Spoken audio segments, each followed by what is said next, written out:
શ્રીમદ ભગવદ્ ગીતા અધ્યાય 18 મોક્ષ સંન્યાસ યોગ શ્લોક 23-24નું પઠન કરીએ, પછી તેનો અર્થ સમજીએ.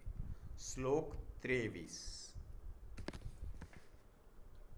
નિયતમ સંગરહિતમ અરાગદ્વેષતઃ કૃતમ અફલ પ્રેપ્સુના કર્મ યતત સાત્વિકમુચ્યતે. અર્થાત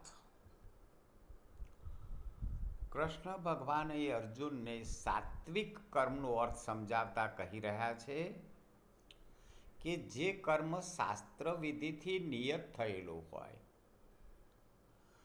કર્તાપણાના અભિમાનથી રહિત હોય, એટલે કે હું કરું છું એવું અભિમાન ન હોય, તેમજ ફળની લાલસા વિના કોઈ ફળની અપેક્ષા ન હોય, અને રાગદ્વેષ વિના કોઈ રાગ કોઈ દ્વેષ વિના કરવામાં આવ્યું હોય તો એ કર્મ સાત્વિક કહેવાય છે. શ્લોક 24. યત્તુ કામેપ્સુના કર્મ સાહંકારેણ વા પુનઃ ક્રિયતે બહુલાયાસં તદ્રાજસમુદાહૃતમ. અર્થાત